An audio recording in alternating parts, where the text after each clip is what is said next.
नमस्कार मित्रों, मैं हूं आपके साथ आचार्य प्रमोद मिश्रा और आप देख रहे हैं हमारा विशेष कार्यक्रम। आज के इस कार्यक्रम में, इस वीडियो में आपको बताने वाला हूं कि बेल पत्र अगर आप तोड़ते हैं, पूजन करते हैं भगवान शिव का, तो आपको इन बातों का ध्यान बहुत जरूरी है और रखना चाहिए। दर्शकों, शिवलिंग पर गंगा जल के साथ साथ कहते हैं जलधारा शिव प्रिया। भगवान शिव को जलधारा बहुत ही प्रिय होती है, इसलिए कि गंगा जी उनकी जटा से निकली हुई है। तो जितनी जलधारा प्रिय होती है, उससे अधिक प्रिय होता है बेलपत्र। आप जानते होंगे कि जैसे महीनों में कार्तिक का महीना होता है, देवताओं में नारायण होते हैं, ऐसे ही भगवान गणेश को दुर्गा प्रिय होती है, भगवान विष्णु को तुलसी प्रिय होता है।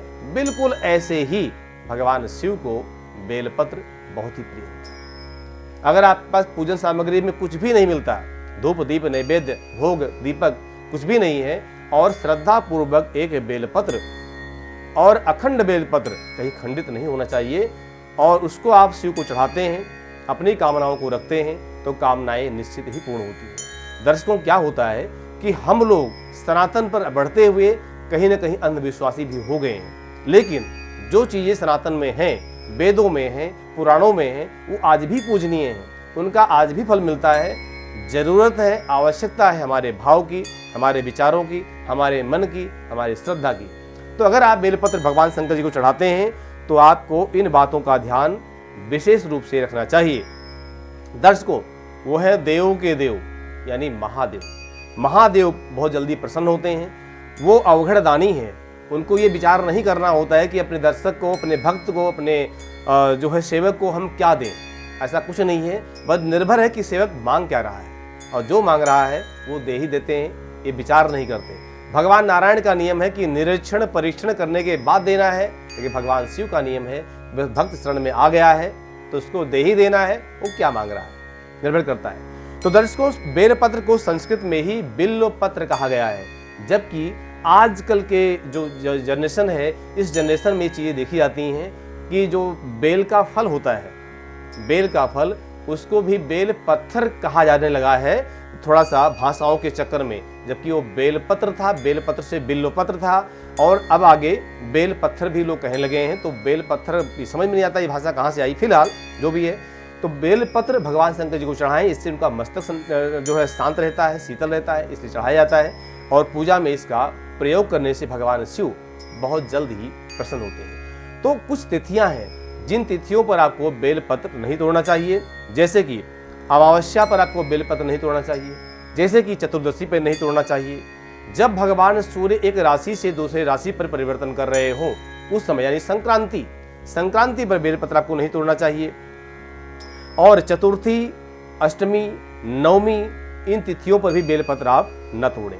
ऐसा करने से कहीं ना कहीं आपको बेलपत्र से संबंधित, यानी भगवान शिव की पूजा से संबंधित आपको दोष लगता है। जब भगवान शिव को बेलपत्र चढ़ाएं आप, तो जो नीचे की डंडियां होती हैं, जिन डंडियों से बेलपत्र जुड़ा होता है, बड़ी डंडी होती है, उसको आपको तोड़ देना चाहिए, यानी आधी तोड़ें, पूरी न तोड़ें, तोड़ करके ही भगवान शंकर जी को चढ़ाना चाहिए। दूसरी बात, बेलपत्र कभी वासी नहीं होता, इसका भी ध्यान रखें। बेलपत्र आप भगवान शिव को जो चढ़ा हुआ है, आपको बेलपत्र नहीं मिला है जो है चढ़ाने के लिए, तो आप वही बेलपत्र उठा करके जल से धो करके दोबारा से आप चढ़ा सकते हैं। मंत्र जरूर पढ़ें, त्रिदलम त्रिगुणाकारम त्रिनेत्रम त्रिधायुधम त्रिजनम पाप संहारम एक बिल्वम शिवार्पणम काशीवास निवासीनाम काल भैरव पूजनम कोटि कन्या महादानम बिल्वपत्रम शिवार्पणम।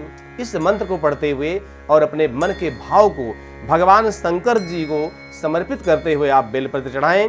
तो ये ध्यान रखें कि बेलपत्र उपयोग करने के बाद भी 11 बार, ध्यान रखें 11 बार पुनः किसी और भक्त के द्वारा भी चढ़ाया जा सकता है, ऐसा नियम है। इस चीज का ध्यान रखते हुए आप बेलपत्र चढ़ाएं, कभी बासी नहीं होता। कल चढ़ाने वाला बेलपत्र एक दिन पहले भी आप तोड़ सकते हैं। और ये भी ध्यान रखें कि जब बेलपत्र चढ़ाते हैं तो आप 5 उंगलियों से भी, और प्रयास करें 5 उंगलियां स्पर्श नहीं करना चाहते तो आप इस मुद्रा से भी लेकर के और आप चढ़ा सकते हैं, यानी जो गौमुखी मुद्रा कही जाती है, इस मुद्रा से भी आप चढ़ा सकते हैं, इसका भी अच्छा फल मिलता है। ये भी ध्यान रखने वाली बात होती है कि बेलपत्र कभी कटा फटा नहीं होना चाहिए, स्वच्छ साबुत होना चाहिए, टेढ़ा मेढ़ा ना हो। कई बार बेलपत्र के पेड़ में जाले लग जाते हैं, कीड़े उसमें लग जाते हैं, तो ऐसा बेलपत्र नहीं होना चाहिए, ये कहीं ना कहीं दोषी होता है। तो जो सतह होती है, ये भी ध्यान रखने वाली बात होती है कि जो चिकनी सतह होती है बेलपत्र की, उसी पर ओम लिख करके या चंदन रख करके और आप उसको भगवान शंकर जी को चढ़ा सकते हैं।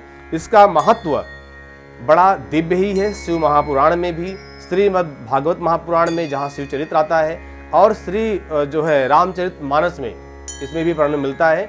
तो आप अपने कुटुंब के साथ, परिवार के साथ, स्वयं या अपने मित्रों के साथ भगवान शंकर जी की पूजा रुद्राभिषेक के माध्यम से, शिव पूजा के माध्यम से आप कर सकते हैं। इसके माध्यम से आप भगवान शंकर जी को बेलपत्र चढ़ा करके अपनी कामनाओं को पूर्ण कर सकते हैं, अपने जीवन के पापों को नष्ट कर सकते हैं, जला सकते हैं, और इससे अक्षय की प्राप्ति भी होती है। दूसरी बात, बड़ी बात यह है कि बेल पेड़ के नीचे, बेल का जो वृक्ष है उसके पेड़ के नीचे बैठ करके आप स्त्री सूक्त का पाठ करते हैं, आप पुरुष सूक्त का पाठ करते हैं, शिव सूक्त का पाठ करते हैं, देवी सूक्त का पाठ करते हैं, कनकधारा का पाठ करते हैं, तो आपको अक्षय धन की प्राप्ति होती है। बस पाठ में कोई कंप्रोमाइज ना हो, तरीके से करें, नियम से करें, बड़े भाव से करें, तो बिल्कुल अच्छा फल आपको मिलता है। तो मुझे लगता है कि वो वीडियो बड़ी पसंद आई होगी।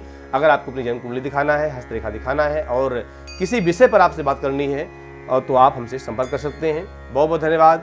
सादर नमस्कार। व्यापार बाधा, आर्थिक तंगी, करियर, विवाह बाधा, संतान पक्ष, दुर्घटना, प्रेम संबंध, गृह कलेश आदि समस्याओं से हैं परेशान और चाहते हैं संपूर्ण निदान, तो तुरंत कॉल करें। हमारे फ़ोन नंबर्स हैं 9310009920, 8510009920। हमारे यहाँ वैदिक ब्राह्मणों के द्वारा सभी प्रकार के पूजा पाठ, कर्मकांड, यज्ञ, अनुष्ठान, विवाह, गृह प्रवेश, काल सर्प दोष और नवग्रह की पूजा कराई जाती है। हमारे यहाँ सभी प्रकार के यंत्र, राशि रत्न, कवच, जन्म कुंडली एवं रुद्राक्ष सिद्ध किए जाते हैं। गुरु जी से भागवत कथा, श्री राम कथा, श्री सुंदर कांड पाठ आदि के लिए भी आप संपर्क कर सकते हैं।